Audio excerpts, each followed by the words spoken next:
Hello and welcome to this final first look exploring session looking at Lingua by Thomas Tomkis, a text which we have had mixed feelings about. We've really liked elements of it. We've had some issues with other bits. There's a lot of it. There's a lot that has to be cut to make this a feasible text, and certainly elements which probably need to be adapted. But there's still an awful lot of good, and we're still enjoying elements of it, even if we think some of it is perhaps a little self-indulgent. And to find out whether the close of the play is going to continue that trend or leave us delighted, or that, for that matter, horribly disappointed with that cold taste of ashes in our mouths.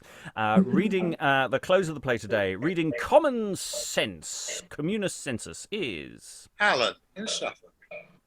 Reading Gustus, you hear this right, Crapula, and Anamnestes is Briony Sparrow, typecast again. Reading Lady Lingua today is Emma Kemp. I'm an actor based in London. Reading Appetitus, and only Appetitus, is Aliki, Chapple, actor and translator based in Lancaster. Reading Tactus is Hello, an actor based in Montpellier, France. Reading Phantastes and Somnus is Hello, I'm Lynn. I'm a college composition teacher. I live in the Northwestern United States. Reading Memory and Auditus is Steve Longstaffe, based in the northwest of England. And reading Boy, Mendacio, Heuresis and Olfactus is Sarah Blake, Chile in Germany. And I'm your host, Robert Crighton. I'll be reading stage directions, which are sometimes incredibly excessive, and generally moving things along. We don't quite, even though it's a relatively large room, there's still some risk of clashes between people accidentally talking to themselves, but hopefully it will be relatively clash-free, and we'll see how that goes. So, without further ado, we're diving into Act 4, Scene 5. We've just had I think it's pageant number 3 from the 5 senses, who are all in competition to say who's the best so that they can get a lovely golden crown. And Act 4, Scene 5 may continue that particular court case light entertainment show. The bench as before.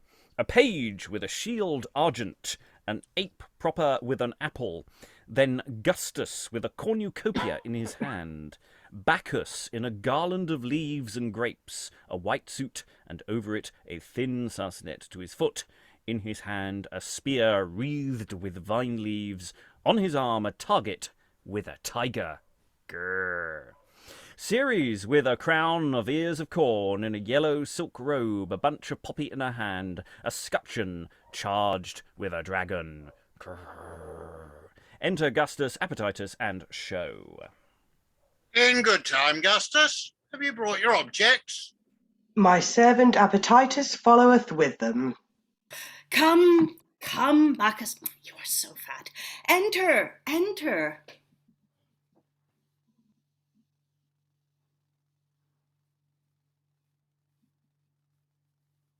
And Lynn, I think, isn't it? Phantastes? Oh, Phantastes, I am so sorry. I didn't see myself. Fie, Gustus. This is a great indecorum to bring Bacchus alone. You should have made Thirst lead him by the hand. Right, sir, but men nowadays drink often when they be not dry. Besides, I could not get red herrings and dried neat's tongues enough to apparel him in. What? Never a speech of him? I put an octave of iambics in his mouth, and he hath drunk it down. Well done. Muscadine and eggs stand hot. What buttered claret? Go thou way, thou had best for blind men that cannot see how wickedly thou lookst. How now? What small thin fellow are you here, huh? Beer for Seuss. Beer for Seuss. Beer forsooth, get you gone to the buttery till I call for you. You are none of Bacchus's attendants, I'm sure. He cannot endure the smell of malt. Where's Ceres? Oh, is the marchpane broken? Ill luck. Come, hanged, never set it together again. Serve out the fruit there. Enter boys with a banquet, marmalade, sweets, etc. Deliver it round among the gentlewomen and go out. What, do you come with roast meat after apples? Away with it, digestion. Serve out cheese. What, but a pennyworth? It is just the measure of his nose that sold it. Lamb's wool, the meekest meat in the world. Let any man fleece it. Snapdragon there! Oh, I remember this dish well. It was first invented by Pluto to entertain Proserpina withal. I think not so, memory, for when Hercules had killed a flaming dragon of Hesperia with the apples of that orchard, he made this fiery meat, in memory whereof he named it Snapdragon. Gustus, let's hear your description. Near to the lowly base of Cephalon, my house is placed not much unlike a cave, yet arched above by wondrous workmanship, with hewn stones wrought smoother and more fine than jet or marble fair from Iceland brought. Over the door directly doth incline a fair portcullis of compacture strong, to shut out all that may annoy the state or health of microcosm. And within is spread a long board like a pliant tongue, at which I hourly sit, and trial take of meats and drinks needful and delectable. Twice every day do I provision make for the sumptuous kitchen of the Commonwealth, which, once well boiled, is soon distributed to all the members, well refreshing them with good supply of strength-renewing food. Should I neglect this nursing diligence, the body of the realm would ruinate. Yourself, my lord, with all your policies and wondrous wit, could not preserve yourself, nor you, Phantastes, nor you, memory. Psyche herself, were it not that I repair her crazy house with props of nourishment, would soon forsake us, for whose dearest sake many a grievous pain have I sustained, by bitter pills and sour purgations, which if I had not valiantly abiden, she had been long ere this departed. Since the whole microcosm I maintain, let me, as prince, above the senses reign. The reasons you urge, Gustus, breed a new doubt, whether it be commodious or necessary, the resolution whereof I refer to your judgment, licensing you, meanwhile, to depart. Gustus leads his show, which seemed to be trying to bribe the audience with things, and goes out. Everyone else remains. Act 4, Scene 6, the bench as before. Tactus, a page before him bearing his scutcheon, a tortoise sable. Ready anon, forsooth, the devil she will, who would be toiled with wenches in a shell. Why in such angus, Tactus? What's the matter? My lord, I had thought as other senses did, by sight of objects to have proved my worth. Wherefore, considering that of all the things that please me most, women are counted chief, I had thought to have represented in my show the queen of pleasure, Venus and her son, leading a gentleman enamored with his sweet touching of his mistress's lips, and gentle griping of her tender hands, and diverse pleasant relishes of touch, it all contained in the bounds of chastity. Tactus, of all, I long to see your objects. How comes it we have lost those pretty sports? Thus 'tis. 5 hours ago, I set a dozen maids to attire a boy like a nice gentlewoman, but there's such jewing with the looking glasses, pinning, unpinning, setting, unsetting, formings and conformings, painting blue veins and cheeks, such stirs with sticks and combs, cascanets, dressings, pearls, falls, squares, busks, bodies, scarves, necklaces, carcanets, rubatos, borders, ties, bands, palisados, puffs, ruffs, cuffs, muffs, puzzles, bustles, partlets, frizzlets, pedlets, fillets, crosslets, pendulets, amulets, bracelets, and so many lets that yet she's scarce dressed to the girdle. And now, there's such calling for fardingales, kirtles, busk points, shoe ties, etc., that 7 peddlers' shops, they all Stourbridge fair would scarce furnish her. A ship is sooner rigged by far than a gentlewoman made ready. 'Tis strange that women, being so mutable, will never change in changing their apparel. Well, let them pass. Tactus, we're content to know your dignity by relation. The instrument of instruments. The hand. Courtesy's index, chamberlain to nature, the body's soldier and mouth's caterer, Psyche's greatest secretary, the dumb's eloquence, the blind man's candle and his forehead's buckler, the minister of wrath and friendship's sign. This is my instrument. Nevertheless, my power extends itself far as our queen's commands through all the parts and climes of microcosm. I am the root of life, spreading my virtue by sinew that extend from head to foot to every living part. For as a subtle spider closely sitting in center of her web that spreadeth round, if the least fly but touch the smallest thread, she feels it instantly. So doth myself, casting my slender nerve and sundry nets over every particle of all the body, by proper skill perceive the difference of several qualities, hot, cold, moist, and dry, hard, soft, rough, smooth, clammy, and slippery, sweet pleasure and sharp pain profitable that makes a wounded seek for remedy. By these means do I teach the body fly from such bad things as may endanger it. A wall of brass can be no more defense unto a town than I to microcosm. Tell me, what sense is not beholden to me? The nose is hot or cold, the eyes do weep, the ears do feel, the taste a kind of touching. Thus, when I please, I can command them all, and make them tremble when I threaten them. I am the eldest and biggest of all the rest, the chieftest note and first distinction betwixt the living tree and living beast. For though one hear and see and smell and taste, if he wants touch, he is counted but a block. Therefore, my lord, grant me the royalty, of whom there is such great necessity. Tactus, stand aside.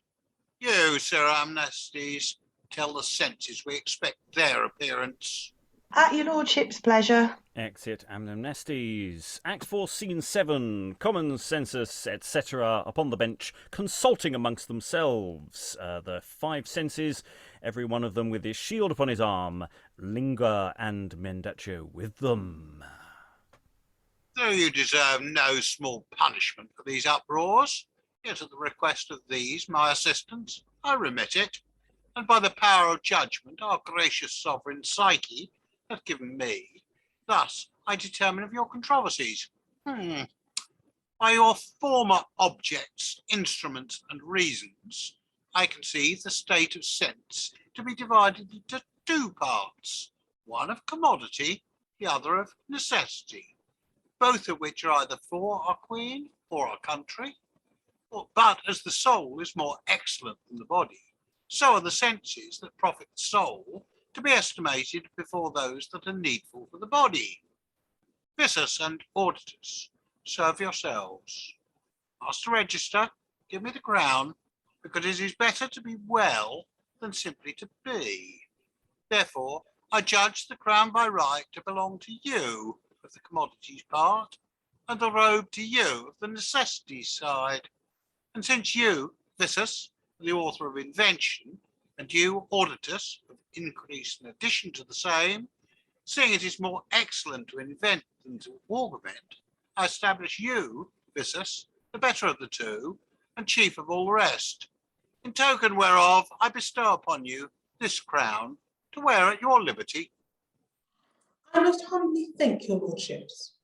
But lest I should seem to neglect you, Auditus, I here choose you to be the Lord Intelligencer to Psyche, Her Majesty, and you, Olfactus, we bestow upon you the chief priesthood of microcosm, perpetually to offer incense in Her Majesty's temple. As for you, Tactus, upon your reasons alleged, I bestow upon you the robe. I accept it most gratefully at your just hands. I will wear it in the dear remembrance of your good lordship. And lastly, Gustus, we elect you Psyche's only taster and great purveyor for all her dominions, both by sea and land, in her realm of microcosm. We thank your lordship, and rest well content with equal arbitrament. Now for you, Lingua. I beseech your honour, let me speak.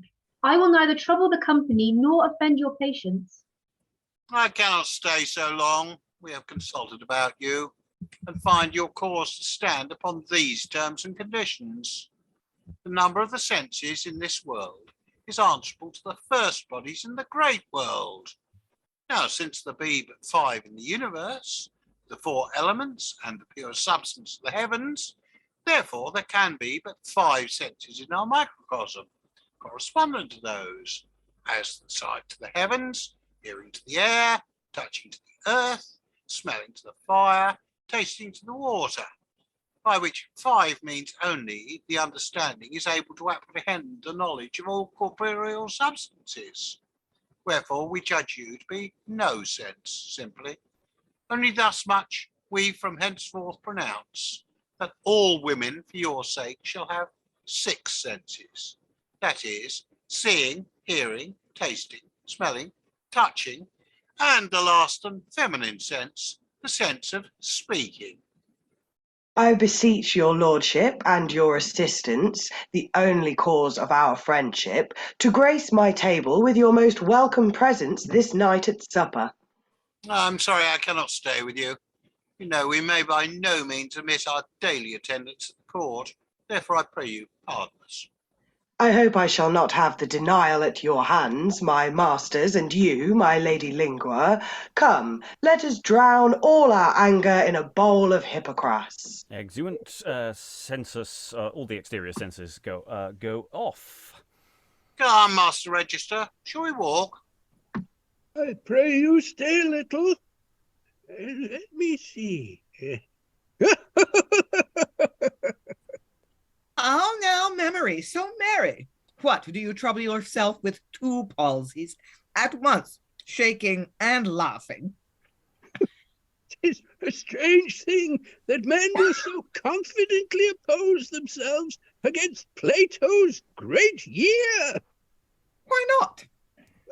'Tis as true an opinion as need be, for I remember it very readily now that this time, 49,000 years ago, all we were in this very place, and your lordship judged the very same controversy, after the very same manner, in all respects and circumstances alike.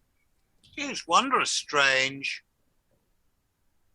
By the same token, you held your staff in your right hand, just as you do now, and Master Phantastes stood wondering at you, gaping as wide as you see him. Aye, but did I not give you a box on the ear, Sarah, 49,000 years ago, did I? And snap. I do not remember that, sir. 'Tis time Plato's 12 months to come. Look you save your cheeks better. But what entertainment we had at court for our long staying. Let's go. I'll tell you as we walk. If I do not seem pranker now than I did in those days, I'll be hanged. Okay, there they exit, leaving Lingua behind, and there the play ends. No, that could actually be a perfectly good place to end the play, but no, there's still an act and a few scenes left to go. Okay, I just want to zoom in on this final thought here, because it's like, this has all happened before, and it will all happen again. Time is circular, and I'm sort of just going, okay, this bit's starting to freak me out. Like, they're all trapped in some horrible time loop, and only memory can remember these things happening. So that's a really weird thing. I really liked it. It was really weird. Yeah, so we got to the end of the last 2 performances with all their various. We didn't talk last time about all the various shields and devices that they were showing, but everyone had their various slightly bizarre heraldic devices that were quite fun. We sort of just turned that radiation counter up just a little bit higher on the whole underlying misogyny of this thing, because Tactus was basically just going, women and their clothes, it takes forever, and then common sense basically Yeah, it says Lady Lingua, you can't be one of the 5 senses, but we're going to give women an extra sense of talking all the time. That's what they do. And it's just, this has sort of been lying under the surface of this text from the very beginning. So, again, it's this awkward thing of going, I really like bits of this, but it is sort of built on a foundation that's a little bit icky. Thoughts on the room, Lynn? Yeah, I like what you were saying about it takes women 5 hours to get dressed. And then Phantastes has some snarky remark about that. Like, he has room to talk. The feathers. But like you say, there's also really sort of interesting kind of philosophical meditations here. Like, what does it mean to be human? What does it mean to be a human body? And it's interesting that Tactus has this argument about, you've got to be able to feel. I'm the most fundamental. I'm the most basic. And actually, physiologists consider sight, smell, everything but touch to be the special senses and put tactile sense in a category by itself. That's the way we think of it scientifically now. So I think that's really interesting that the writer here kind of intuited that touch is somehow different in kind than the other ways that we perceive the exterior world. And of course, we actually have more than 5 senses anyway. I mean, this is one of those things, sense of balance, sense of time, all kinds of things. So you could almost imagine with the modernization of this, you could get really quite weird with some of your concepts and play around with them even more. I mean, common sense is otherwise. How did people buy the justification of how everything was given? He liked to try and please everyone. Everyone got a prize, even if they weren't really prizes. I mean, some of them were, nice. I quite liked, the was it Olfactus got to be the censor and do the nice smells and things like that. So they all got a little job to do. So it was nice, because you weren't going to win if he didn't give out prizes to everybody, because otherwise the war would just start again, wouldn't it? Ultimately. So any other thoughts in the room? Stephen? I'm just wondering if how long it takes a boy to get dressed as a woman is a sort of meta theatrical point, because there will be young males dressed as women on stage, as it were, won't there? Because some of these are coded female. So I wonder if there's a kind of gag in there. And the other point was, if I remember correctly, when the London stage did heraldry, on shields and so forth, it very, very rarely did bespoke heraldry. A lot of plays called for basically the same things on shields, because it was the same noble houses. So I wonder if here there's there's something about it. Again, we've spoken already about the text sort of indicating that they've got time to properly rehearse it, and this is another angle on that bespoke thing, as well as the kind of gorgeous costumes. So there's sort of distancing from the London stage aesthetic. Yeah, I want a scutcheon with a tortoise sable. I'm just putting it out there. Anyone wants to design that for me, then. War tortoises were the war tortoises under Tactus? I can't remember who had the war tortoises. Someone can look back and find that one out. The various elements were there earlier, so I'd wonder if that's a callback. I don't know. Any other thoughts before we continue? Because Lady Lingua was left alone on stage, and maybe Lady Lingua has something to say about what happened in the previous scene, which might redeem some of the stuff that went on, he said. Who knows? Okay, Act 4, Scene 8. Not seeing anyone waving at me. Lingua is left alone. Enter Mendacio to her. Why, this is good. By common senses means, Lingua, thou hast framed a perfect comedy. They are all good friends, who now madest enemies. And I am half a sense. A sweet piece of service, I promise you, a fair step to preferment. Was this the care and labour thou hast taken to bring thy foes together to a banquet? To lose thy crown and be deluded thus? Well, now I see my cause is desperate. The judgment's past, sentence irrevocable. Therefore, I'll be content and clap my hands and give a plaudite to their proceedings. What? Shall I leave my hate begun unperfect, so foully vanquished by the spiteful senses? Shall I, the ambassadress of gods and men, that pulled proud Phoebe from her brightsome sphere and darkened Apollo's countenance with a word, raising at pleasure storms and winds and earthquakes, be overcrowed and breathe without revenge? Yet they, forsooth, base slaves, must be preferred and deck themselves with my right ornaments. Doth the all-knowing Phoebus see this shame without redress? Will not the heavens help me? Then shall hell do it. My enchanting tongue can mount the skies, and in a moment fall from the pole Arctic to dark Acheron. I'll make them know mine anger is not spent. Lingua hath power to hurt, and will to do it.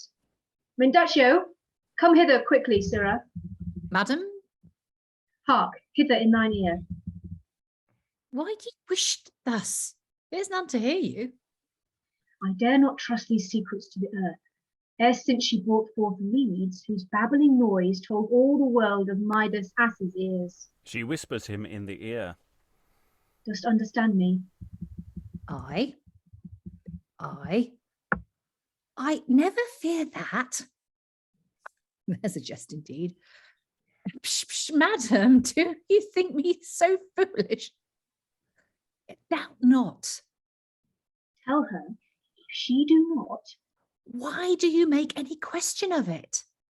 What a stir is here, I warrant you. Presently. Exit Mendacio.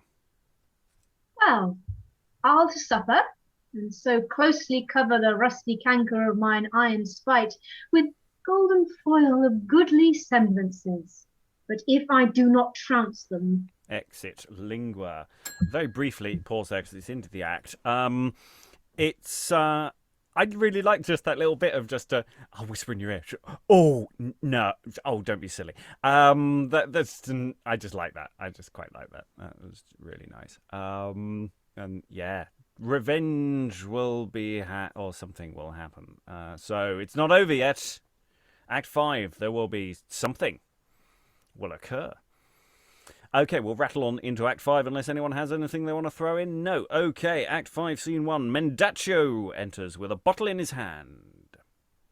My Lady Lingua is just like one of these lean-witted comedians who, disturbing all to the 5th act, bring down some Mercury or Jupiter in an engine to make all friends.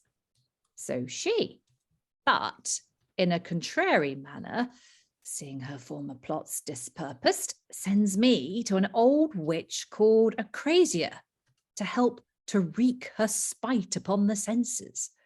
The old hag, after many an encircled circumstance, and often naming of the direful Hecate and Demogorgon, gives me this bottle of wine, mingled with such hellish drugs and forcible words that whosoever drinks of it shall be presently possessed with an enraged and mad kind of anger. And he remains on Act 5, Scene 2. Enter Crapula, Appetitus crying to Mendacio. What's this? Crapula beating Appetitus out of doors, huh? You filthy long crane, you mean slave. Will you kill your guests with blowing continual hunger in them? The senses have overcharged their stomachs already, and you, sirrah, serve them up a fresh appetite with every new dish. They had burst their guts if thou had stayed but a thought longer. Be gone, or I'll set thee away. Be gone, ye gnawbone, rawbone rascal. Beats him. Oh, then my device is clean spoiled. Appetitus should have been as the bowl to present this medicine to the senses. And now Crapula hath beaten him out of doors. What shall I do? Away, sirrah. Beats him. Well, Crapula, well, I have deserved better at your hands than so. I was the man, you know, first brought you into Gustus's service. I lined your guts there, and you used me thus. But grease a fat sow, etc. Dost thou talk? Hence, avaunt, cur, avaunt, you dog. Exit Crapula. A belching gorebelly hath well nigh killed me. Shut out of doors, finally. Well, this is my comfort. I may walk now in liberty at my own pleasure. Appetitus! Appetitus? Ah, Mendacio. Mendacio? Why, how now, man? How now? Howist? Canst not speak. Faith, I'm like a bagpipe that never sounds but when the belly is full. Thou empty, and comest from a feast? From a fray. I tell thee, Mendacio, I am now just like the ewe that gave suck to a wolf's whelp.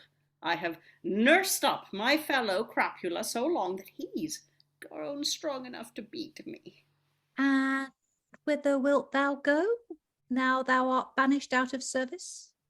Faith, I'll travel to some college or other in a university. Why so? Because Appetitus is well beloved among scholars, for there I can dine and sup with them, and rise again as good friends as we sat down. I'll thither questionless. Hear'st thou, give me thy hand. By this, I love thee. Go to then, thou shalt not forsake thy masters thus. I say thou shalt not. Alas, I am very loath, but how should I help it? Why, take this bottle of wine. Come on, go thy ways to them again. What good will this do? This is the nepenthe that reconciles the gods. Do but let the senses taste of it, and fear not, they'll love thee as well as ever they did. I pray thee, where hadst it? My lady gave it me to bring her. Mercury stole it from Hebe for her. Thou knowest there were some jars betwixt her and thy masters, and with this drink she would gladly wash out all the relics of their disagreement.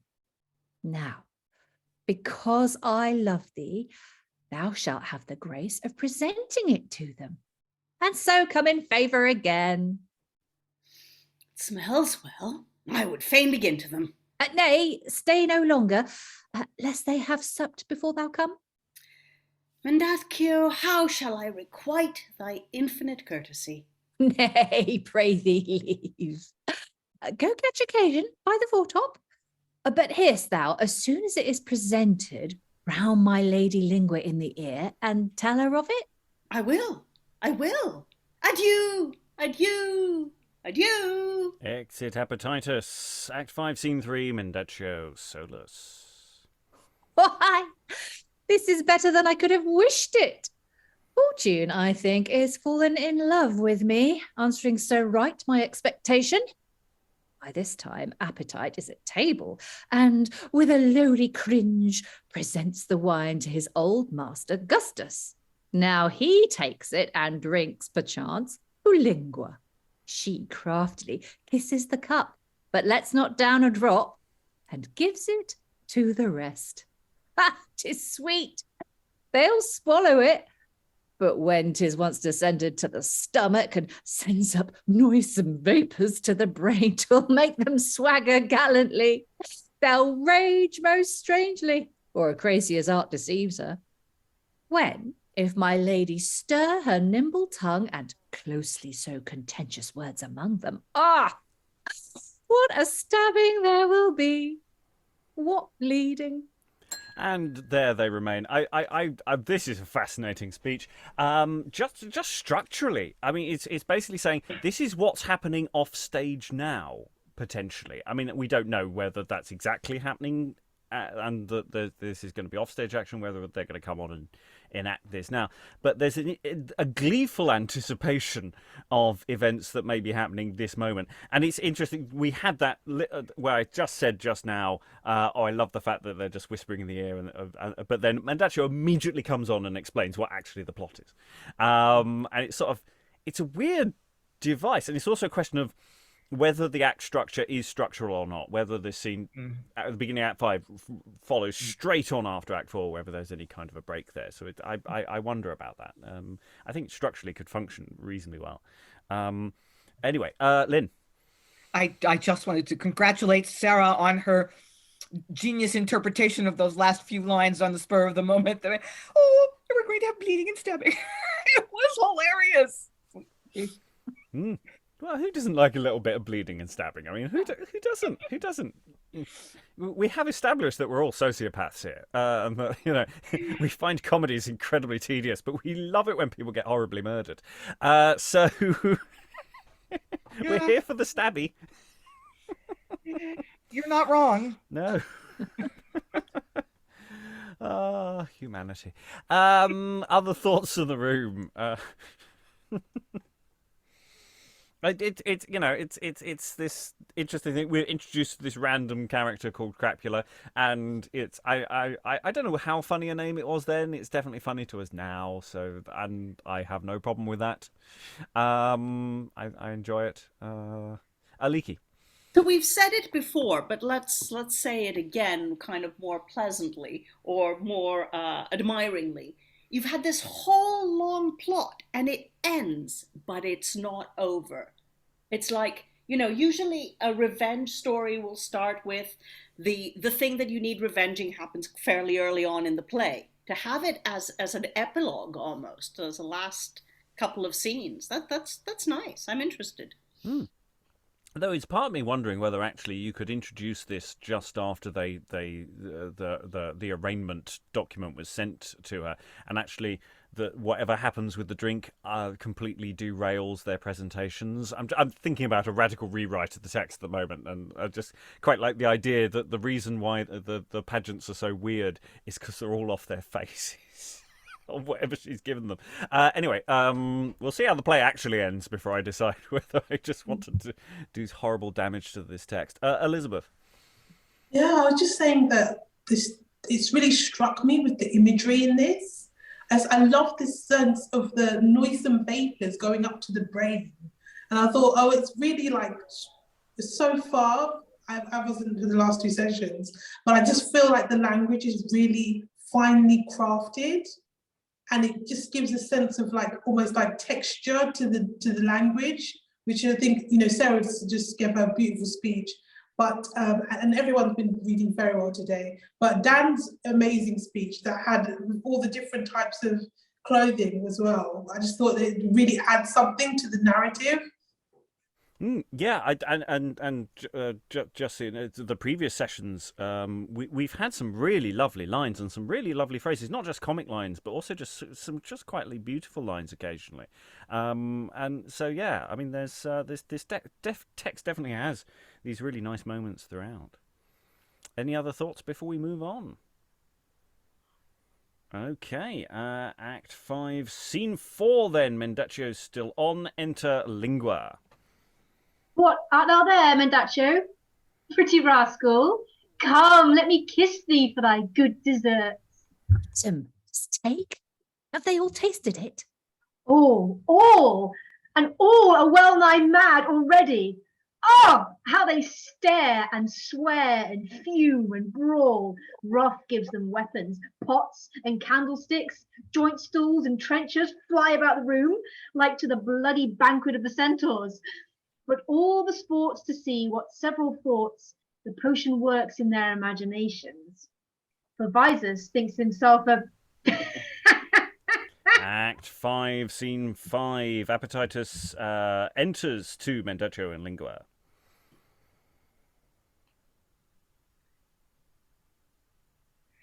So, Mendacio! Madam, I doubt they come. Yonder is Appetitus. You had best be gone, lest in their outrage they should injure you. Exit Lingua. How now, Hunger? How dost thou, my fine maypole, huh? I may well be called a maypole, for the senses do nothing but dance a morris about me. Why? What ails them? Are they not, as I promised thee, friends with thee? Friends with me? Nay, rather frenzy. I never knew them in such a case in all my life. Sure, they drank too much and are mad for love of thee. They want common sense among them. Such a hurly-burly. Auditus is stark deaf, and wonders why men speak so softly that he cannot hear them. Visus hath drunk himself stark blind, and therefore imagineth himself to be Polyphemus. Tactus is raging mad, and cannot be otherwise persuaded, but he is Hercules Fiorens. Such conceits among them. And they remain on as Act 5, Scene 6. Enter Visus to them. Oh, that I could but find the villain Auditus. Auditus, the villain that thus blinded me. Who's this? Visus? Hi, otherwise called Polyphemus. By heaven's bright sun, the day's most glorious eye, that lighteneth all the world but Polyphemy. And by mine eye, that once was answerable unto that sun, but now's extinguished. He can see to swear, methinks. If I but once lay hands upon the slave that thus hath robbed me of my dearest jewel, I'll rend the miscreant to 1,000 pieces, and gnash his trembling members twixt my teeth, drinking his live warm blood to satisfy the boiling thirst of pain and furiousness that thus exasperates great Polyphemy. Pray thee, Appetitus. See how he grasps for that he would be loath to find. What a stumbling block! What's that? A stumbling block? These hands that whilom tore up sturdy oaks, and rent the rock that dashed out Isis' brains. Bathed in the stole bliss of my Galatea, serve now, oh misery, to no better use, but for bad guides to my unskilful feet, never accustomed thus to be directed. As I am a rogue, he wants nothing but a wheel to make him the true picture of fortune. Thou sayest, what? Shall we play at blind man's buff with him? Aye, if thou wilt. But first, I'll try whether he can see. Find me out, Auditus. Search the rocks and woods, the hills and dales, and all the coasts adjoining, that I may have him, and revenge my wrong. Visus, methinks your eyes are well enough. What's he that calls me Visus? Dost not know? They run about him, playing with him and abusing him. Do him, Mendacio, do him, do him. Just, he comes, Where? He comes.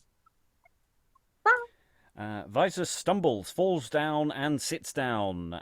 They remain Act 5, Scene 7. Mendacio, Appetitus, Tactus, with a great blackjack in his hand, enter to the others. Is this he that thinks himself Hercules? Aye, will see me outswagger him. I love not to sport with such mad playfellows. Tickle him, Appetitus, tickle him. Exit Mendacio. Have I not here the great and puissant club wherewith I conquered 3 trucked Cerberus? Have I not here the sharp and warlike teeth that at one breakfast quailed thrice 3 hogs' faces? And are not these Alcides' brawny arms that rent the lion's jaws and killed the boar? And is not this the stomach that defeated 9 yards of pudding and a rank of pies? Did I not crop the 7-fold Hydra's crest and with a river cleansed Augea's stable? Did I not crush a 7-fold custard's crust and with my tongue swept a well-furnished table? Did not these feet and hands all take and slay the nimble stag and fierce impetuous bull? Did not this throat at one good meal devour the stag's sweet venison and that strong bull's beef? Shall Hercules be thus disparaged? Juno, you pouting queen, you lowering trull, take heed I take you not, for by Jove's thunder I'll be revenged. And Appetitus draws Visus backward from Tactus. Why, Visus, will you be killed? Away, away! Exit Visus.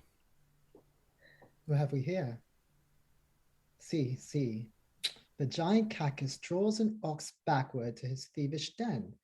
Hath this device so long deluded me? A monster of man, Cacus, restore my cattle, or instantly I'll crush thy idle coxcomb and dash thy doltish brains against thy cave. Cacus? Aye, Cacus. Tactus, you mistake me. I am yours to command, Appetitus. Hard Appetitus. Thought so. Run quickly, villain. Touch a whole ox to satisfy my stomach. Such an ass to keep you company. And then down to hell. Tell Pluto, Prince of Devils, that great Alcides wants a kitchen wench to turn his spit. Command him from myself to send up Porcupine. She'll serve the turn. I must find you meat, and the devil find you cooks. Which is the next way? Follow the beaten path, thou canst not miss it. 'Tis a wide causeway that conducteth thither, an easy track and downhill all the way. But if the Black Prince will not send her quickly, but still detain her for his bedfellow, tell him I'll drag him from his iron chair by the steel tresses, and then sew him fast with the 3 Furies in a leathern bag. Thus we'll drown them in the ocean. He pours the jack of beer upon Appetitus. You'd better keep him alive to light tobacco pipes or to sweep chimneys. I'm not gone. Nay, then I'll send thy soul before thee. 'Twill die my message sooner. And beats him. I'm sorry, I'm having a script disaster.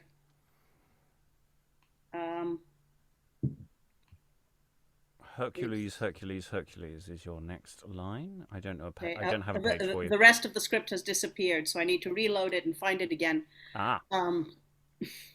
Who's free at the moment? Who's not currently on? Someone wave at me. Elizabeth, yes. Read Appetitus for the duration. Hercules, Hercules, Hercules! Do not you hear Omphale? Hark how she calls you, hark! Is she indeed? I know her sugared voice. Omphale, dear commandress of my life, my thoughts repose, sweet center of my cares, where all my hopes and best desires take rest. Lo, where the mighty son of Jupiter throws himself captive at your conquering feet, do not disdain my voluntary humbleness. Accept my service. Bless me with commanding. I will perform the hardest imposition and run through 12 new labors for thy sake. Omphale, deep commandress of my life. Do you not see how she beckons to you to follow her? Look how she holds her distaff. Look ye. Where is she gone, that I might follow her? Omphale, stay, take thy Hercules. There, man. You are right. And exit Tactus. Appetitus remains for Act 5, Scene 8, and Aliki's back in the room. What a strange temper are the senses in. How come their wits thus topsy-turvy turned? Hercules, Tactus, Visus, Polypheme, 2 goodly surnames have they purchased by the rare ambrosia of an oyster pie. They have got such proud imaginations that I could wish I were mad for company. But since my fortunes cannot stretch so high, I'll rest contented with this wise estate. And Act 5, Scene 9, enter Auditus with a candlestick to Appetitus. What more anger? Auditus got abroad too.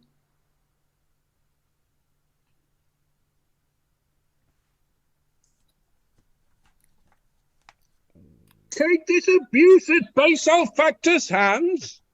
What? Did he challenge me to meet me here and is not come? Well, I'll proclaim the slave the vilest dastard that ever broke his word. But stay, yonder's Appetitus.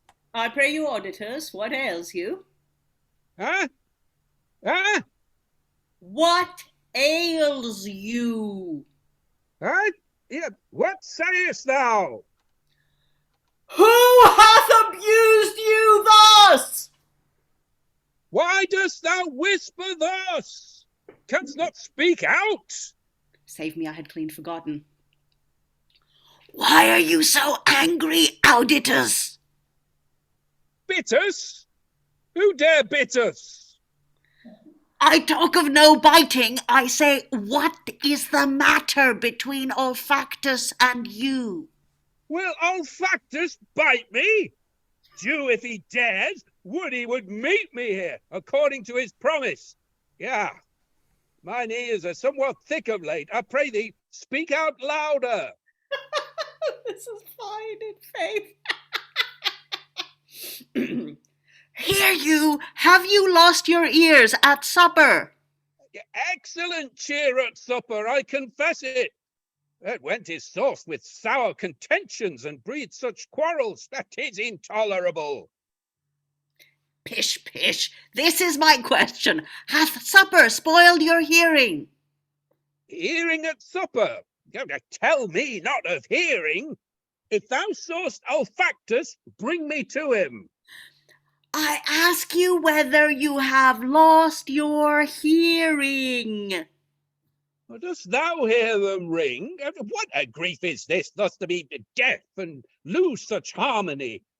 Oh, wretched Auditus, thou shouldst never hear the pleasing changes that a well-tuned chord of trolling bells will make when they are rung.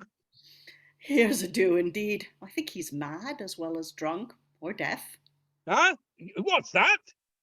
I say you have made me hoarse with speaking so loud. What sayest thou of a creaking crowd? I am hoarse, I tell you. My head aches. I understand thee. The first crowd was made of a horse head. Tis true. The finding of a dead horse head was the first invention of string instruments, whence rose the gittern, viol, and the lute. Though others think the lute was first devised in imitation of a tortoise back, whose sinews parched by Apollo's beams echoed about the concave of the shell. And seeing the shortest and smallest gave shrillest sound, they found out frets, whose sweet diversity, well touched by the skilful learned fingers, raises so strange a multitude of chords, which their opinion many do confirm, because testado signifies a lute. But if I by no means... Nay, if you begin to critic once, we shall never have done. Exit Appetitus and carries away Auditus perforce. So, we'll just pause there. I mean, a lot of this mad scene really only sort of lands if we're going with he can't hear, that's hilarious. Can't see, it's hilarious. All of that sort of material, of which bits of it did work quite well, but there's a sort of inherent sort of ableist element to all of it that doesn't necessarily land as well as it did 400 years ago. Alan, then Sarah. Yeah, I thought it was, particularly the bit with Auditus, was an interesting variant on the sort of the echo sequences which we've come across in many, many plays. You know, find the last two syllables and make something else out of. Or the clown deliberately mishearing someone and muddling it up. I mean, the joke has continues well into today. Again, it's this sense of the setup up to a degree sort of works, but it's the execution isn't necessarily hilarious. Sarah. That last line landed really well, though, for a modern audience. Nay, if you begin to critic once, we shall never have done. I mean, I can think of several people I could apply that to. I'm sure most of us could. I mean, I'm fascinated by what Auditus thought he was talking about in that speech, because it's like he went, yes, my specialist subject. Finding of a dead horse head was the first invention of string instruments, and I'm going, I'm sorry, I missed that one. Is that actually a myth somewhere? Have I missed this? You know, we found a dead horse, so we turned it into this violin. There you are. That's how it was invented. I don't know. I'm confused. But then so is he. But yeah, it feels like this act is, we've got the setup, and I almost wonder whether, we finished Act 4. They're going to do something terrible in Act 5. What are they going to do terrible in Act 5? I don't know. I'll write that bit tomorrow. He started Act 5 going, the magic bottle of wine. This is and this is the bit that we're now doing. We're now doing this bit, and I have to say, at the moment, I'm kind of thinking this bit is not grabbing me enormously. Stephen, muted at present. Anybody else watch an old TV program called Buffy the Vampire Slayer? It kind of strikes me. This is, that various episodes where they were desperately trying to work out what to do with all these characters. And so they ended up with one where they were all, I don't know, singing or something like that. What's more with feeling? Feels a little bit like that to me. It's kind of like, okay, we've got all these characters, we've run out of inspiration, we've just got to do something crazy. I don't know. So it's kind of strange. What am I speaking? I think it's because it just sort of seems to come out of nowhere, you know. So it's not really prepared for by anything, which I think Robert's already said, hasn't he? It's like, okay, Act 5, completely different beast. But like those episodes of Buffy, unless it's done really, really well, it does get old very quickly. Mm-hmm. Yes, you just made me feel very old very quickly by saying an old show called Buffy, and I'm just going, oh God. It's years you of have a working as a point. university It is not a young lecturer, show Rob. anymore, but don't remind me of time passing. You should try teaching 18-year-olds for a living. Yeah. Oh God, no kidding, Stephen. It's just like, I don't think when they anyone say calls- back in the day, they mean like 2 years ago. When I say back in the day, I mean back in the day. Like, Okay, I'm going to pull the room back to the 400 years ago day that we're talking about here. Other thoughts before we move on? No. Okay, let's see where this is going, because the stage is, broadly speaking, clear for once. So, Act 5, Scene 10, Crapula, a fat-bellied slave. We didn't get a description earlier, we're getting one now. A fat-bellied slave, clothed in a light veil of sarcenet, a garland of vine leaves on his head, etc. Somnus in a mantle of black cobweb lawn down to the foot, over a dusky-coloured taffeta coat and a crown of poppy tops on his head. A company of dark-coloured silk scarfs in one hand, a mace of poppy in the other, leaving his head upon a pillow on Crapula's shoulders.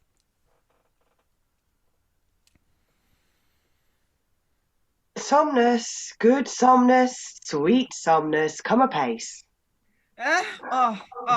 Are you sure they be so? What good can I do? Why, I tell you, unless you help... Somnus falls down and sleeps. Soft son of night, right heir to quietness, labour's repose, life's best restorative, digestion's careful nurse, blood's comforter, wit's help, thought's charm, the stay of microcosm, sweet Somnus, chiefest enemy to care. My dearest friend, lift up thy lumpish head, ope thy dull eyes, shake off this drowsiness, rouse up thyself. Oh, Crapula, how now? How? Who's there?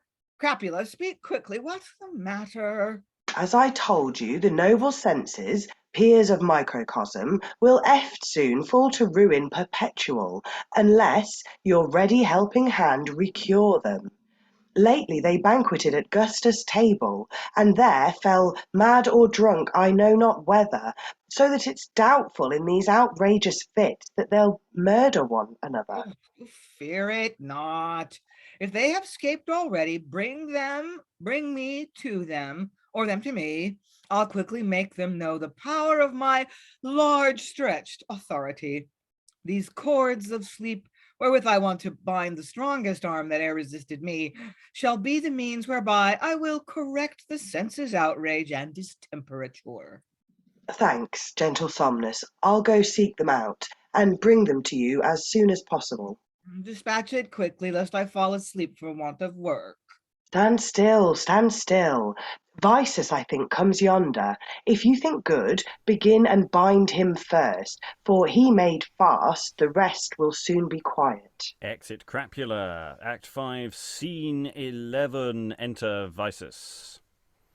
Sage Telemus, I now too late admire thy deep foresight and skill in prophecy, who whilom toldest me that in time to come Ulysses should deprive me of my sight. And now the slave that marched in Auditus' name is proved Ulysses, and by this device hath scaped my hands and fled away by sea, leaving me desolate in eternal night. Ah, wretched Polypheme, where's all thy hope, and longing for thy beauteous Galatea? She scorned thee once, but now she will detest and loath to look upon thy darkened face. Ah me, my most miserable Polyphemus! But as for Ulysses, Heaven and earth, send vengeance ever on thy damned head, in just revenge of my great injury. Somnus binds him.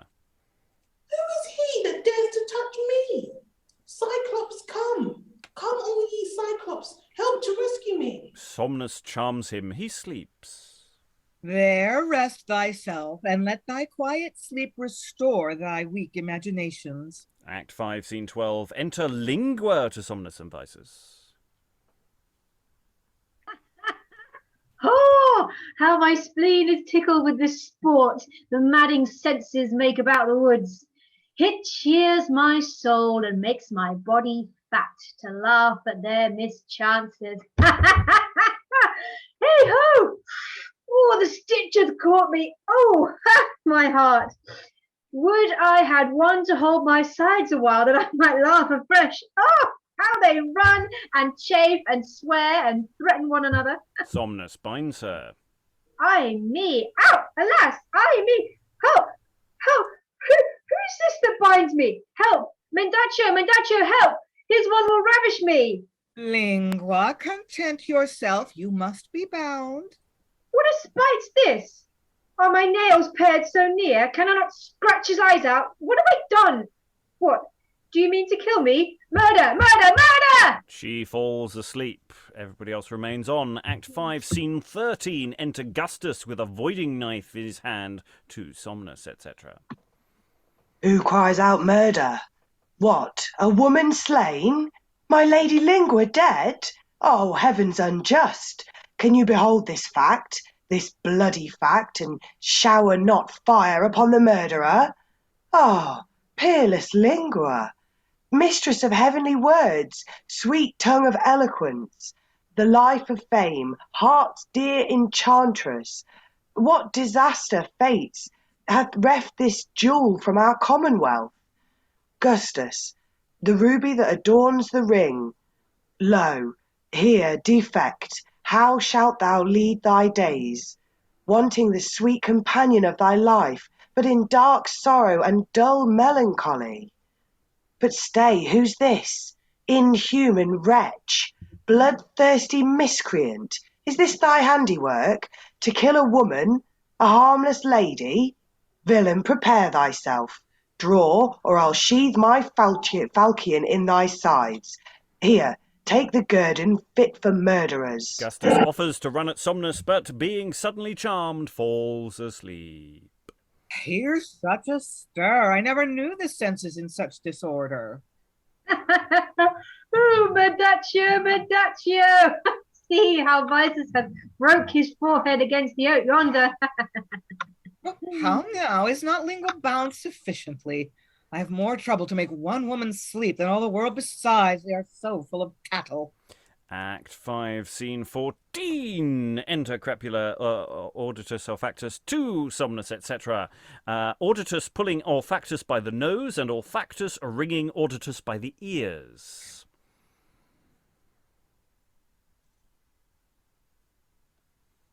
Oh, mine ears, mine ears, mine ears! My nose! My nose! My nose! Leave, at length these base contentions. Olfactus, let him go. Let him first lose my nose. Good Auditus, give over. I'll have his life that sought to kill me. Come, I'll end this quarrel. Bind them, Crapula. They bind them both. They all remain. Act 5, Scene 15. Enter Tactus with the robe in his hand to all the others. Thanks, Diana, for thy kind remembrance. It's a fair shirt. I'll wear it for thy sake. Somnus, here's Tactus, worse than all his fellows. Stay but a while, and you shall see him rage. What will he do? See that he escapes not.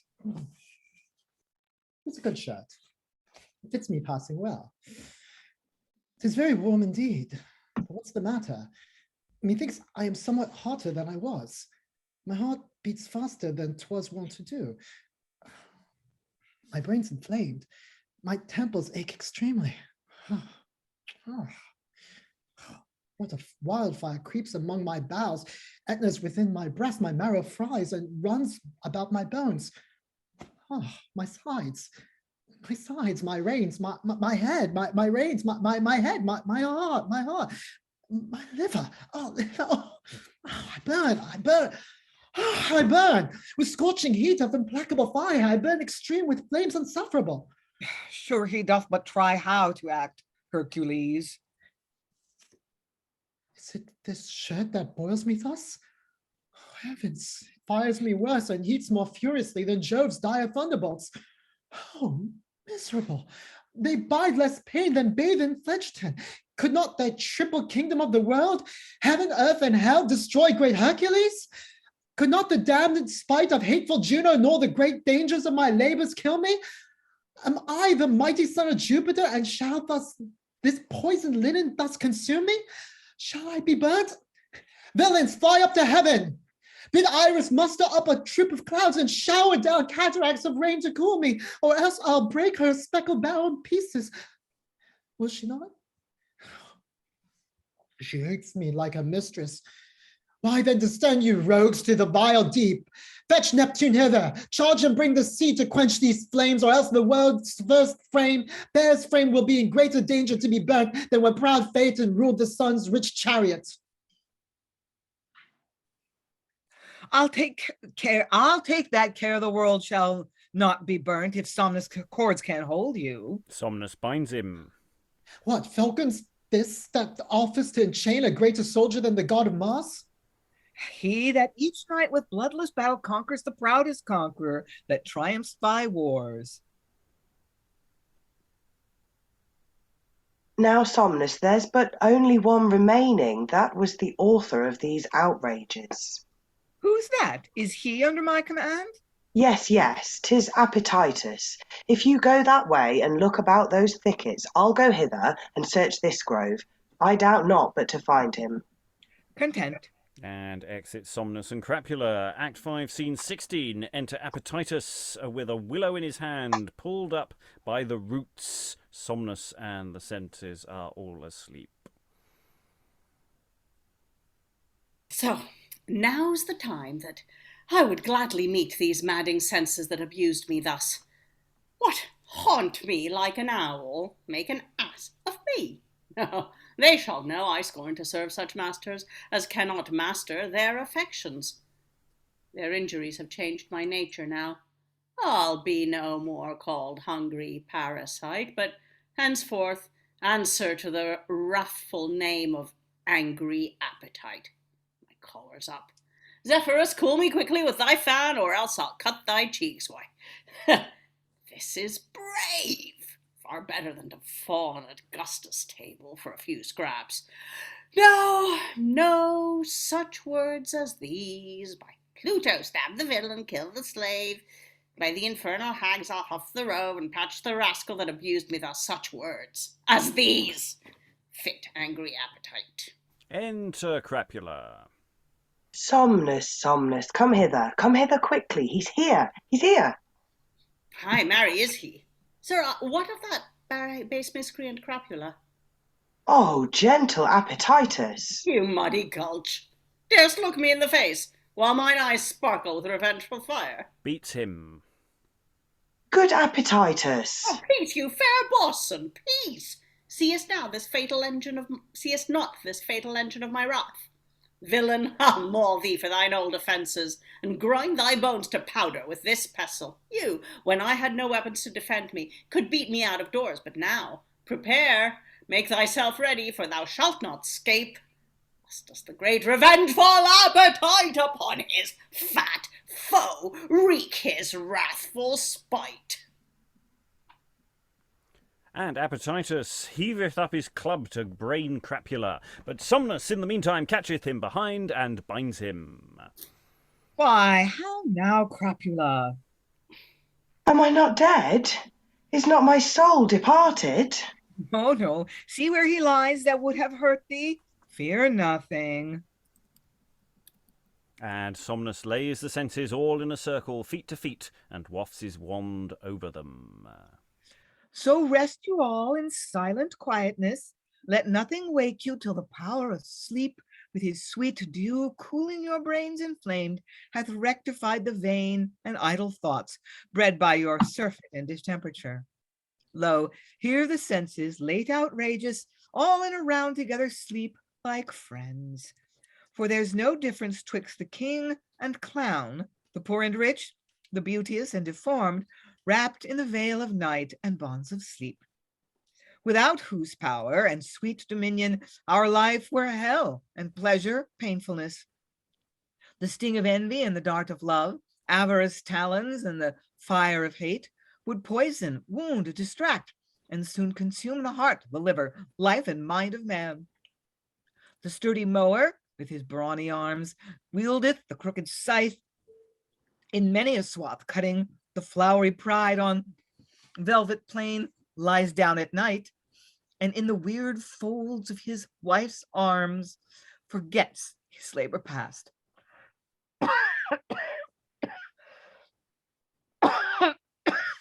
The painful mariner and careful smith, the toiling plowman, all artificers most humbly yield to my dominion. Oh dear, I don't shut up. Would you like to pass on to somebody else for the remainder of the speech? I'm going to keep trying. Okay. Without due rest, nothing is durable.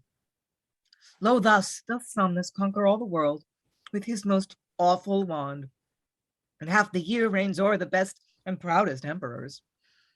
Only the nurslings of the sisters nine rebel against me, scorn my great command, and when dark night from her bedewed wings drops sleepy silence to the eyes of all, they only wake, and with unwearied toil labor to find the Via Lactea that leads to the heavens, the heaven of immortality, and by lofty towering of their minds, fledged with the feathers of a learned muse, they raise themselves unto the highest pitch, marrying base earth and heaven in a thought. But thus I punish their rebellion. Their industry was never yet rewarded. Better to sleep than wake and toil for nothing. And exeunt Somnus and Crapula, Gustus, Visus, Auditus, Tactus, Olfactus, and Appetitus remain. And we'll pause there. I'm just taking over briefly from Rob because he's had to step out of the room. What do we think of that sequence? Bit tedious, or were there things in it to enjoy? Aliki? Yeah, I mean, from the very first session, there was some really very funny business and beautiful language, and then this fairly tedious mythological reference on the one hand, and over elaborate metaphor, conceits, allegory on the other. And it feels like that one in that sequence. It's just like, I mean, if you don't know the whole story of Hercules and Deianira, if you don't know the whole story of Polyphemus and Odysseus, if you don't... Yeah. Alan? I think the trouble is the audience this was originally written for were probably so completely steeped in the Greek myths anyway, or the various retellings, that you can get away with those sorts of allusions. But quite honestly, I'm not convinced that anything we've seen really in Act 5 has added much to the direction of the play at all. Dan? That is the thing. It is an academic drama. So yes, they absolutely would have been steeped in mythology, and probably were very much interested in having in these medieval metaphors that I guess are kind of out of style by this point, but at university level, it would still be absolutely, I would think, studying these and then wanting to practice the rhetoric with this type of language. So yes, I think it's a lot less interesting for us if we're not so, I guess, steeped in mythology. But I would think absolutely they would be. Elizabeth, did I see your hand? Yeah, I was just echoing what Dan was saying and what Alan was saying about how like it's sort of steeped in illusion. There's so much references to other things in this that's really, I felt that it gives it a certain depth, and it gives it a certain sense of like there's much more going on here than the superficial. I really like the way Somnus comes and puts everyone to sleep. I thought that was really, really, really cute. But I found there was loads of duck references in that, and I thought that that type of referencing, I felt like it just kind of like took me out of this play. You know, I just felt thinking that some of the references to plays that are maybe contemporaneous to this, that takes me out of like focusing on this play, whereas the allusions to like the mythology, I think give it depth. And I think before we go to Lynn and then Stephen, I'll hand back over to Rob so that he can make a duck noise should he wish to. Okay. Yeah, Lynn, then Stephen. Yeah, I agree that it kind of goes on too long, and the classical references, as fun as they would have been for the original audience, I mean, you can be sort of self-congratulatory about being so smart. Oh, I know about Hercules. Oh, I know about Polyphemus. Yeah, they're not gonna land today.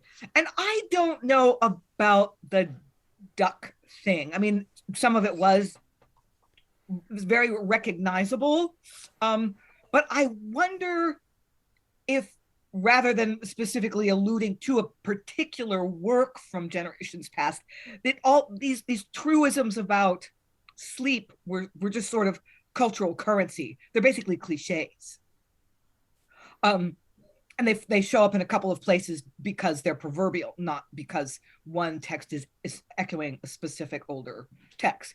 And I actually find Somnus's closing monologue rather lovely. I really, I think Elizabeth was saying something about the language earlier, that some of the language is really quite lovely. So I really think that I actually really enjoyed the poetry in that bit, but the actual putting each of the 5 or 6 people to sleep, that took too long. Yeah, the problem is it's like the earlier scenes that we've had, is that everybody gets their go, and you know that they're going to get their go, and therefore we're going, oh good, there's another 4 of these to go, and and it's like we've had their mad scene, now we have their falling asleep scene, and now and it's just like, yeah, it's too schematic, and it's just this whole sequence could be 2 minutes long. Then have a lovely speech by Somnus at the end, which I quite approve of. But it's the self-indulgence of it all. It's just, there's so much stuff. Stephen. Yeah, I wonder. I mean, pondering my sort of Buffy thing, and the Buffy episode where they all sing or whatever, it only works because you actually know them. It wouldn't necessarily be the one to hook you into the series. And I wonder if what we're all talking about in a way is a play that's been written expecting the audience to know who's in it and to enjoy so and so's turn as Auditus. And it that's the reason that we're all kind of gnashing our teeth is because we don't know these people. Whereas if there's an audience who know them, then yeah, so and so's only been on for so many minutes. Let's have a bit at the end where they all turn into Rafe, from Night of the Burning Pestle, where they all give their this and that, and it is really a kind of record of a place and time, and that would make sense of this kind of weird, let's introduce a whole other plot in Act 5 thing. Actually, the plot is completely irrelevant, but what it is it's a series of ways for these performers to show off. Okay, let's see what additional showing off we get as we go into the last unit of action, really.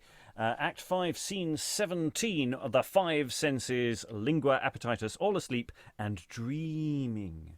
Enter to them Phantastes and Heuresis. Oh, Rockwood! So, Rockwood! Rockwood, your organ. Yeah. Chanter. By Actaeon's head tires, a very deep-mouthed dog. Most admirable cry of hounds. Oh, look here, again. There. Oh, where counter?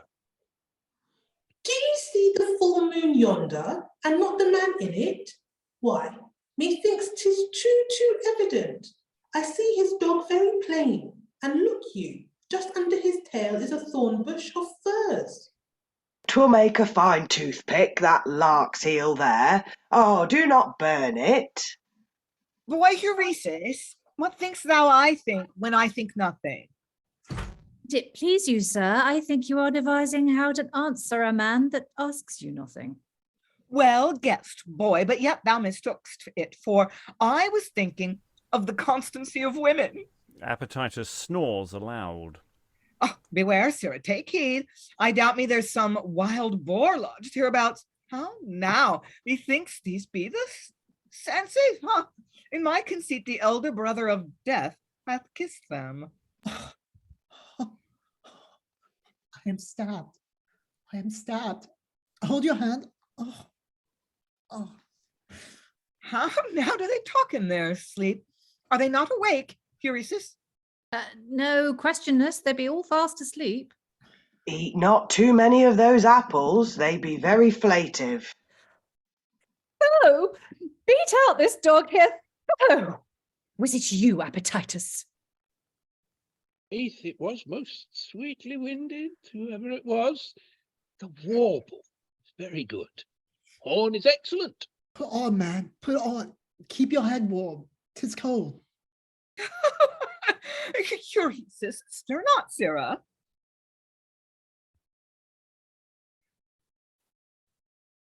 At me, where am I? Shut the door. Sorry, I'm lost. Shut the door! The pot runneth over! Sirrah! Cook! That will be a sweet pasty if you nibble the venison so. Say you so? Is a marrow pie the Helena of meats? Give meat. If I play not Paris, hang me. Boy, a clean trencher. Serve up! Serve up! This is a fat rabbit. Would I might have the maidenhead of it. Come, give me the fish there. Who hath meddled with these maids, huh? Aye, shut your snuffers closer for shame. 'Tis the worst smell that can be. Oh, the cramp. Oh, the cramp. My leg. I must abroad presently. Reach me my best necklace presently. Lingua, are you there? Here, take this rope, and I'll help the leader close with the second bell. Oh, fie. There's a goodly peel, clean spoiled. I'll lay my life that gentlewoman is painted. Well, I know it. Mark but her nose. Do you not see the complexion crack out? I must confess, 'tis a good picture. I pray you leave. You tickle me so. Tickle your hands. I cannot endure how you tickle me. Hi, ret. Now, bird, now. Look about that bush. She trusts her thereabout. Here she is. Where wing, cater? Where wing, avaunt?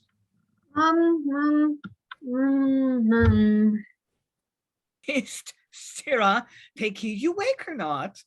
I know, sir, she is fast asleep, for her mouth is shut. This 'tis to venture upon such uncertainties, to lose so rich a crown to no end. Well. We shall hear anon where she lost her maidenhead. Boy, my Lord Vengeance and Master Register are hard by. Run quickly, tell them of this accident, wish them come softly. Exit Heuresis. Mendacio, never talk farther. I doubt 'tis past recovery, and my robe likewise.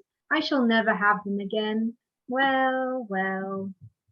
How? Her crown and her robe, never recover them? Was it not said to be left by Mercury? I conjecture here's some knavery. Fast locked with sleep, in good faith. Was that crown and garment yours, Lingua? Aye, marry were they, and that somebody hath felt, and shall feel more if I live. Strange, she answers in her sleep to my question. But how come the senses to strive for it? Why, I laid it on purpose in their way, that they might fall together by the ears. What a strange thing is this. And they all remain on Act 5, Scene 18. The senses, etc., are all still asleep. Enter to them a Communis, Sensus, Memory, and Anamnestes. Hist, my lord, softly, softly. Here's the notablest piece of treason discovered. I'll say you, Lingua set all the senses at odds. She hath confessed it to me in her sleep. It's possible, Master Register. Did you ever know any talk in their sleep? I remember, my lord, many have done so very often. Women are troubled especially with this talking disease. Many of them, have I heard, answer in their dreams and tell what they did all day awake. By the same token, there was a wanton maid that, being asked by her mother what such a one did with her so late one night in such a room, she presently said that— Peace, you vile rake hell! Is such a jest fit for this company? No more, I say, sirrah. My lord, will you believe your own ears? You shall hear her answer me as directly and truly as may be. Lingua, what did you with the crown and the garments? I'll tell thee, Mendacio. She thinks me Mendacio. Speak to her. Mark now, mark how truly she will answer. What say you, madam? I say Phantastes is a foolish, transparent gull, a mere fanatic napson in my imagination, not worthy to sit as a judge's assistant. How truly and directly she answers. She dreams now. She knows not what she says. I'll try her once again. Madam, what remedy can you have for your great losses? Oh, are you come, Acrasia? Welcome, welcome. Boy, reach a cushion, sit down, good Arcasia. I am so beholding to you. Your potion wrought exceedingly. The senses were so mad, did you not see how they raged about the woods? Acrasia. Acrasia, her confederate. My life, that witch has wrought some villainy.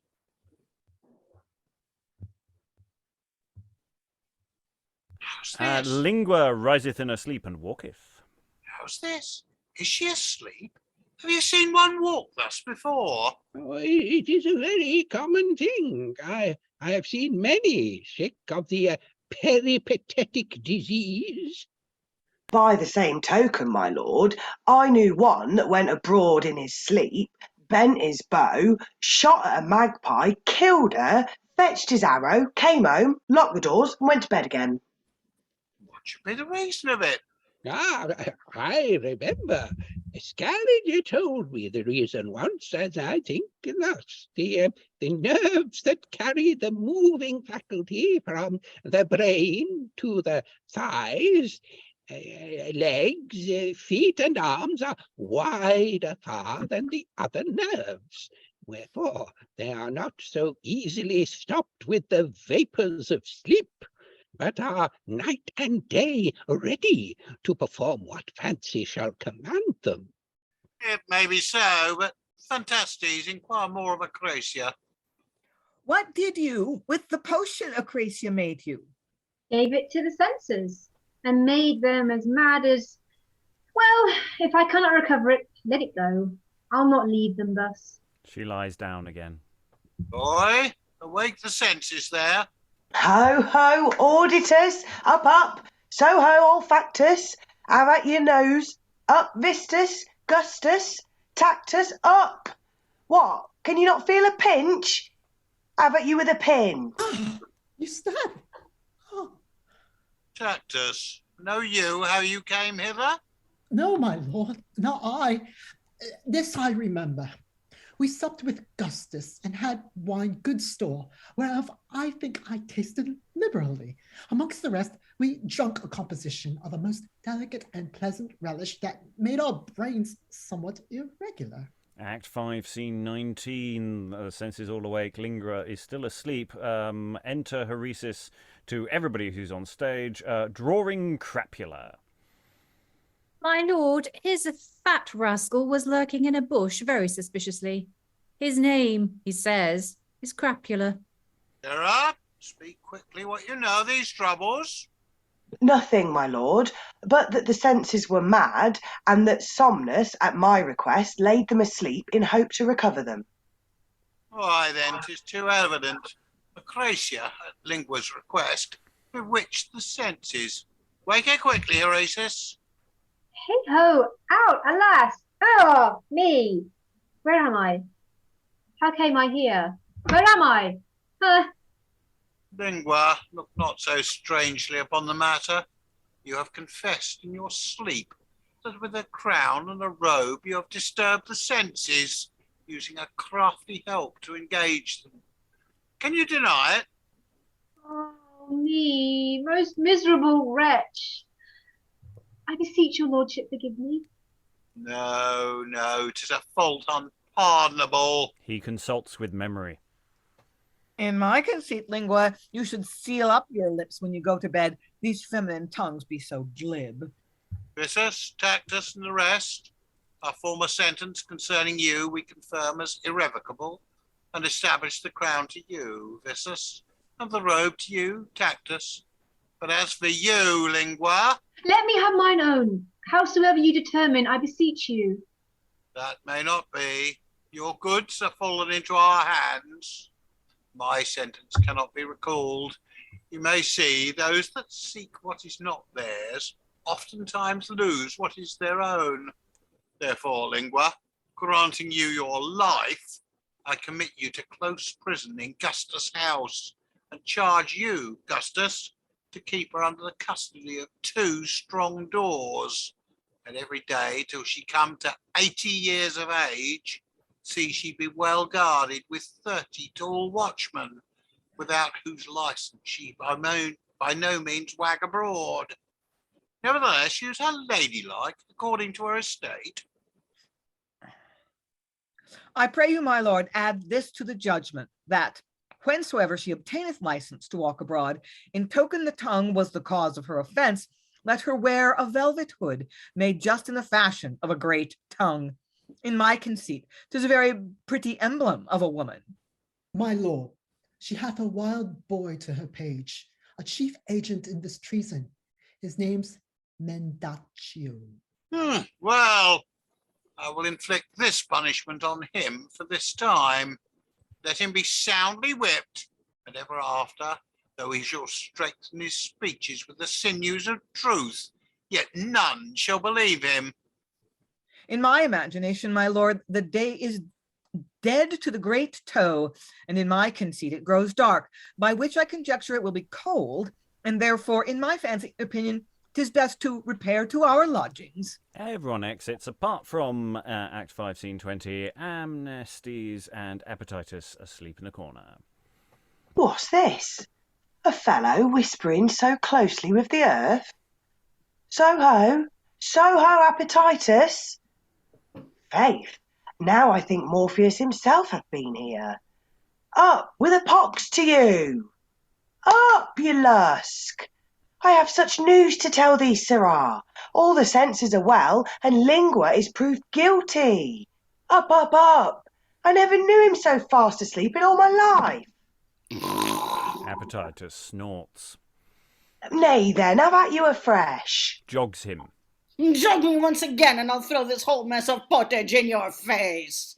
Cannot one stand quiet at the dresser for you? I think it is impossible for him to sleep longer than he dreams of his victuals. What, Appetitus, up, quickly, quickly, up! Appetitus, quickly, sirrah! Jogs him. I'll come presently, but I hope you'll stay till they be roasted. Will you eat them raw? Roasted? Up, away! Reach the sauce quickly. Here's no sugar. Whoa, whoa, whoa, whoa. What, never awake? Jogs him. Wilt never be? But then I must try another way, I see. And we go into epilogue. Judicious friends, it is so late at night I cannot wake an hungry appetite. Then since the close upon his rising stands, let me obtain this at your courteous hands. Try if this friendly opportunity of your goodwill and gracious plaudit, with the thrice welcome murmur it shall keep, can beg this prisoner from the bands of sleep. And so, upon the entreaty of the audience's applause, upon the plaudity, Appetitus awakes and runs in after Anamnestes. Or, frankly, with the modern audience, he'll still be asleep, because we're all sitting there with our arms folded. Okay, that's possibly unfair. But it does take an awfully long time to resolve. I mean, there's some really nice bits in here. I like the idea of them all doing sleepy time, talking in their sleep in a sort of weird chorusy kind of effect. That's quite nice. It's too long. I like the way that Lingua confesses in her sleep. That's nice. I like pulling all the things together, and then it hits this thudding morality play style ending of bad things happening, which are all, I mean, Phantastes just comes on and just does this every so often, will just hit us in the face with this very misogynistic line, and Common Sense does tend to reinforce that with things. And Phantastes, of course, the fashion of a great tongue. Yes, a velvet hood in the fashion of a great tongue. Yes, but it's okay because Mendacio just gets beaten. So there's the happy ending for you. But yeah, it's doing really interesting things with a very old form. It feels like this could have been written 50 years before it was, in so many elements of it. And so much of it is doing interesting things. And then it just sort of slaps you in the face with something else. And I do think that I think you could take all these elements, and once you hack a lot out of it, you could do a lot with it. But there is just that little skein running through the whole thing that is quite misogynistic, and I'm not sure how to remove it. I'm not sure how to do that surgery. I can do surgery to tidy up the flow of the narrative and to just speed it up and make it energized. I'm not sure what to do with the fundamental conceit that Lady Lingua talks too much, and that's what women do. Those women, gosh darn it, problem. Aliki, then Lynn. Yeah, I mean, I'm inclined to agree with you. I've been trying to work this out, and if there's some way to point out that, hello, all of this has been language, da da da da da, that almost works for me. Lynn. That's sort of an interesting meta way of making it sort of self-undermining. I don't know how you do it either, but I really love that. So this is actually kind of a little bit final thoughty. So my answer to Rob's question is like, what do we do about the misogyny? And I said on day 1 or day 2, you know what? This is a drag show. Just with the feather, it's like a Las Vegas drag show. Well, how about we make that literal? Lingua is a man or male identifying actor playing in drag, playing a woman, and everyone else in the cast is women or female identifying actors or non-binary people.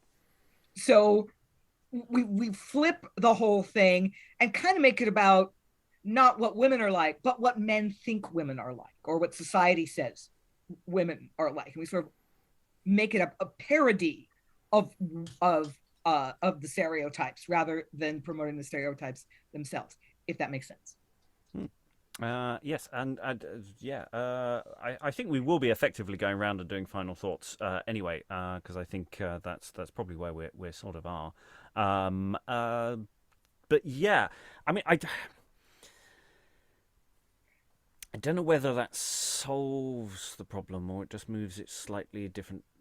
Moves it to one side, but it's still sort of there. Whether that lands and comes across. Yeah, whether the it's almost the problem with all of these comedies that have this this misogynistic edge. Is the only way to make them work is to turn them into tragedies, and at which point the comedy element just dies, obviously, because you're not playing it for comedy.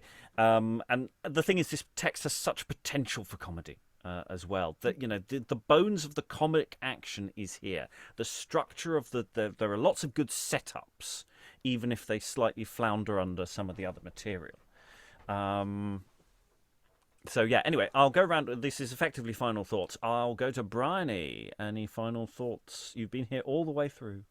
Yeah, I'm always a fan of leaning into this kind of stuff, and I think this play works better than most in allowing you to be able to lean into it because some of the other elements are so silly, like just that the point is, the play is saying that, women talk too much, but the play is also filled with men saying a shitload of stuff, so it is that, and I think that's, like I say, this play works better than most to allow you to do that.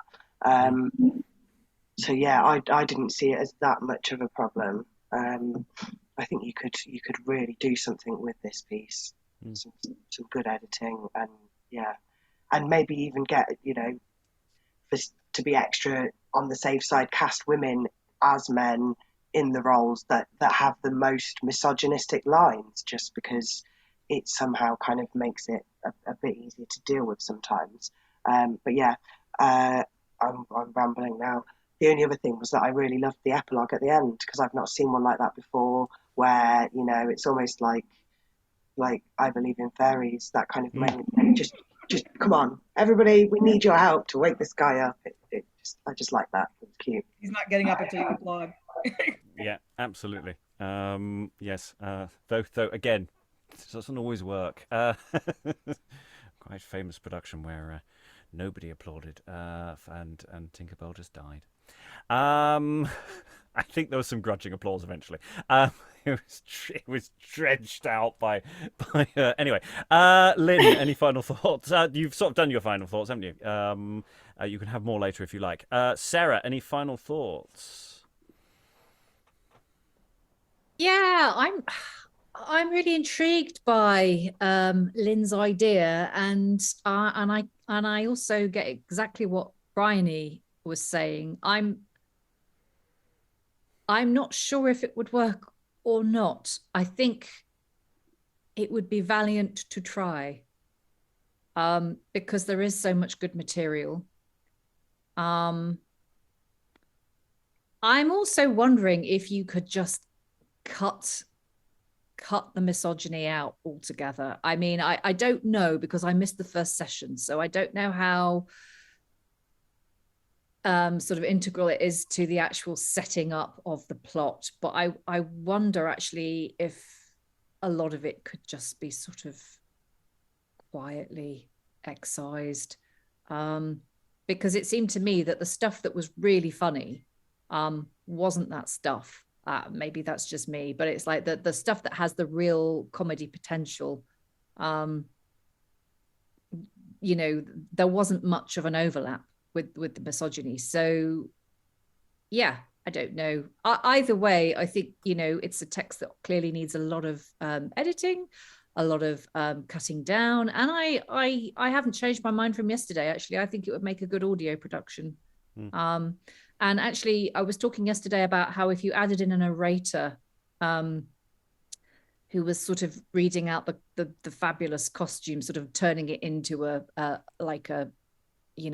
plot point, you could actually have a narrator, if you could find a bit in the play that you were kind of excising from elsewhere that sort of made a point about language. I'm sure there must be a speech in there somewhere, because we've had speeches about pretty much everything. Then you could sort of you could do what Aliki was talking about, and actually give language, i.e. give lingua the last word, and that might be quite a neat way of wrapping it up. But yeah, they are my thoughts for what they're worth. Yes, I mean, I think it's fair to say there are a lot of individual lines, as usually Phantastes lines, that could be removed. I'm passing over to Sarah just now to close the session. Thank you very much. Yep, right. Okay, moving on. Dan, can we have your final thoughts, please? Yeah, it's hard for me to comment on that part of it, because I was only here for the last day. So I don't know how integral it really is to the humor of the play. From what I did see, I wasn't having an issue, I guess, with the pacing of it until the fifth act, when it just really did seem like we got it. Everyone's gotten their moments, and they're still getting more moments there. So yeah, absolutely, lots of cutting can be done there without really doing, I guess, too much damage to, I guess, moving the plot along. As it is, and as these types of plays are, it relies a lot less on plot, I think, and more on leans really into the mythology. I'm never really a fan of satirizing what we think is problematic material. I always think that everything should be played honestly. And I think that is actually how you, in a way, I wouldn't say solve the problem, because you're not really trying to solve the problem, but I guess raise the awareness of the issues in it. So that can only be done by the direction by the actors. But I wouldn't say necessarily we need to excise every single line in it, because it is integral to the play to some extent. So, I mean, that's all I can really say, not knowing much more else about the play. Alan, you have been here, I think, for all 3 sessions. Is it only 3? It feels like more. Indeed. I mean, quite honestly, I was beginning to lose the will to live with Act 5. I mean, I think one could almost try and work out a coda for from the end of Act 4, and excise pretty well everything in Act 5. The whole thing felt very much to me as a bit of a self-indulgent student production. We had a debate on the first session about the sheer number of bodies in the cast. And I think what it is an ambition to get as many of the student body on stage as possible. And then, of course, you've got the issue, everybody needs their 5 minutes. And therefore they talk interminably, which it needs a hell of a lot of editing, and the cost benefit analysis of that would lead me to think, is the game going to be worth the candle once you put all that effort in? Well, that is the question, I suppose. That's you can't ever answer that, because of course, if you can find the director who wants to do it, then they're going to say yes, of course. Emma, this has been your only session, I think. Yeah, I'm just here for the last bit. They say Lingua talks too much, but I didn't actually say that much this session, I don't think. No, and in fact, yesterday I missed the first session, so maybe she spoke a lot, but she didn't say a lot yesterday either. I read it quickly over this morning to kind of prepare the bits that I missed, and apart from one big speech and a couple of little bits, I don't think she actually says that much. It's everyone else that talks loads. Yeah. So that's actually quite funny. Very long, but I mean, like everyone else has been saying, there are some lovely moments, some very funny moments. Beautiful language, very rich language. Not a particularly exciting plot, but I think a lot of the excitement of this play for the audience would be seeing it performed in these incredible costumes that are described, and that kind of like that fun of like guessing, oh, that must be that part of the body and that must be that part of the body, because look at the way that they're moving, the way they're speaking, or what they're wearing, and finding all these little things, little clues. I think it'd be a dream for the design team. So yeah, it does have that real, obviously there is a mask section, but the whole thing has this feel of it's very performative. It's a real spectacle, I think, and that's where a lot of the excitement comes from, because the plot can get a little bit tedious. Well, especially once you know that you get this setup of each sense is going to do their bit, and then you have to then wait for each of them to do their bit. You're kind of like, okay. Yeah. It's that thing, isn't it? It's like you could do this show incredibly well if you had a lot of money. Yeah. Oh yeah. Elizabeth. Plus loads of food for the audience as well. Yeah, absolutely. Yes. All the senses, yeah. Yes, just flooding them or assaulting them on every side, all 5 of them. Elizabeth, you weren't here either for the first 2 sessions, were you? What did you think? You did like the language. Did you find that continued right through, or what are you thinking now? I felt like on a small scale, it's rather brilliant, but then on like a big scale, it's just like swimming through treacle, because it's that when people in the room were talking about the tedium, I was like, yeah, I totally see where you're coming from. And then fixing it, I feel like Rob talked about the skein of like misogyny going through it, and then we had the ableism moments in it as well. And I just feel like there's no fixing this one, because so many of the things that are problematic with it are also the things that kind of make it good for the time it was written. And I just think like in a bid to try and fix it, you're going to lose the things that are good about it on a small scale. Because on a big scale, I think it doesn't quite work. It doesn't quite hang together. I feel there's too many characters doing too many things at the same time, and I just didn't quite gel for me. Yeah, it's almost like there are so many brilliant details, but it's whether you can, brilliant details do not a plot make, whether you could actually pull enough brilliant details out and fashion them into a coherent form is debatable.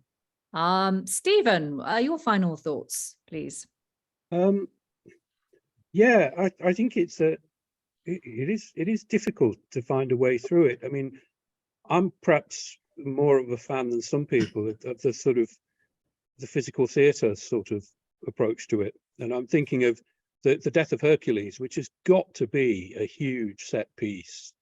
It's such a well-known story. Henslow's got Hercules plays on the London stage. Guy is dying of a poisoned shirt, not just going to stand there and talk. So you've got that.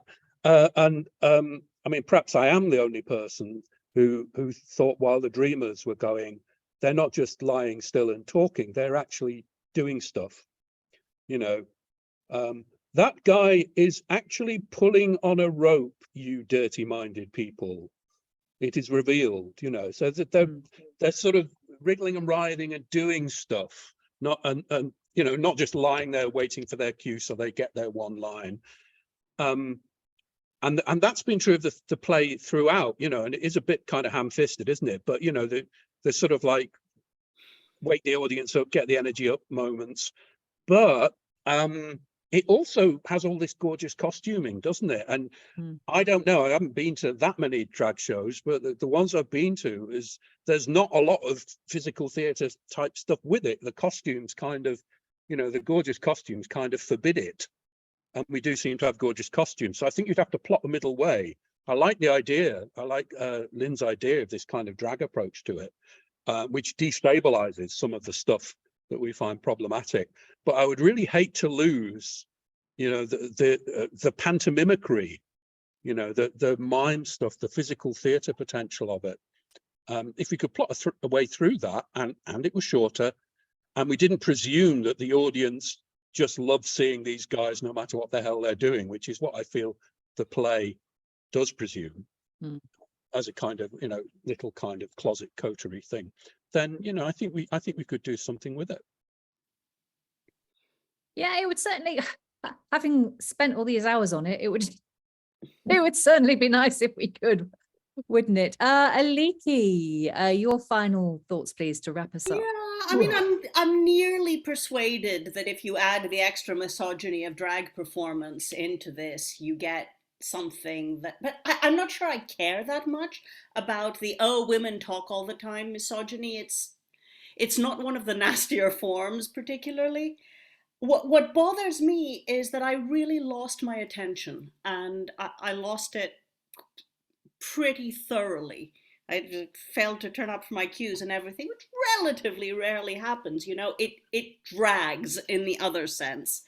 I'd be tempted more to rescue scenes from it, cut scenes with those comic moments highlighted, especially at the beginning of the play. There were a lot of scenes that we felt were potentially saying improvise here rather than, and that's exciting and interesting, and there's a lot of clown possibility there. So yeah, I think I come down on the end of the thing as a whole might not be worth rescuing, but there's enough beautiful language and enough comic set pieces that we could pluck out. So maybe the devil is in the details after all, or the angel at least. Okay, I think, Alan, you have something to say. Yeah, I mean, you missed the first third of this, Sarah. And I think we came up to the conclusion there were certain bits of it which looked very much as if the Lingua plot were basically there as some sort of continuity device to try and put together some rather disparate sketches.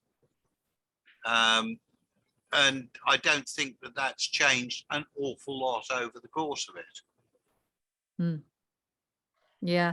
Yeah, so maybe that is the way to go. Turn it into a very, very blingy, sequined up series of drag sketches. Who knows? Watch this space. Or if you want us to actually do that, make that a reality, then go and sign up to the Patreon and give us some money. Rob is back in the room, so I will hand over to him for his final thoughts. Yes, as I was moderately interrupted by people at the door. Well, I have no idea what people said in between, so stop me if you've heard this one. But yeah, we were talking about the sort of the skein of misogyny throughout it. I mean, there are plenty of lines you could excise, but the basic fundamental question of whether we can make the idea that Lingua is being evil and being gendered as female is tricky. And you can't always solve the problem of a text by just changing genders or moving those things around, though in this particular instance it might be possible to do that. I have to say, structurally, I'm interested in moving some of the elements around just to make it all more manic and more crazy, because we've got sort of one set of crazy that goes on a bit long, and then we've got another bit of crazy that goes on a bit long. And in a sense, we have all these displays, and I said this earlier, I quite like the idea that actually the potion has been given to them before they go on stage and do their shows. Their shows go horribly wrong because they're all off their faces, and then afterwards they're tied up and sent to sleep, and then you get this resolution, and it's all much tighter, and it gives us more room for improvisation and silliness. The slapstick quality to this, I think, is really, really strong. Some of the lines are really good. I think you can just about keep enough bathwater and enough baby to keep the energy of this show alive. It's an awful lot of work, and there might be some alterations that need to be made, but I'd have to come back to the whole question of that skein throughout, whether that is too much of an issue or not. Whether we can address that without turning it into a tragedy, and that is, as I say, the problem we almost always face. So that's my thought about it. I think there's enough life here, and there's so many good lines to be dancing with. I'd hate to throw them away, and occasional moments of really, actually quite beautiful moments, and some philosophy that's quite interesting. So yeah, maybe the option of slicing bits and pieces here and there might work, though I don't think it is actually all quite unified in its thought throughout, even if it does give individual performers and individual groups their chance to shine. It has a certain unity to it. The problem is the unity is very schematic and obvious, and after a while you go, oh good, the next two are coming on now, or the next one's coming on now, which is a bit of a shame. Anyway, I've waffled on at great speed, because I've been running up and down stairs quite a lot. So all that remains, thank all the wonderful readers for all their wonderful reading. Thank you very much, everyone, and goodbye. Gnash's trembling members twixt my teeth.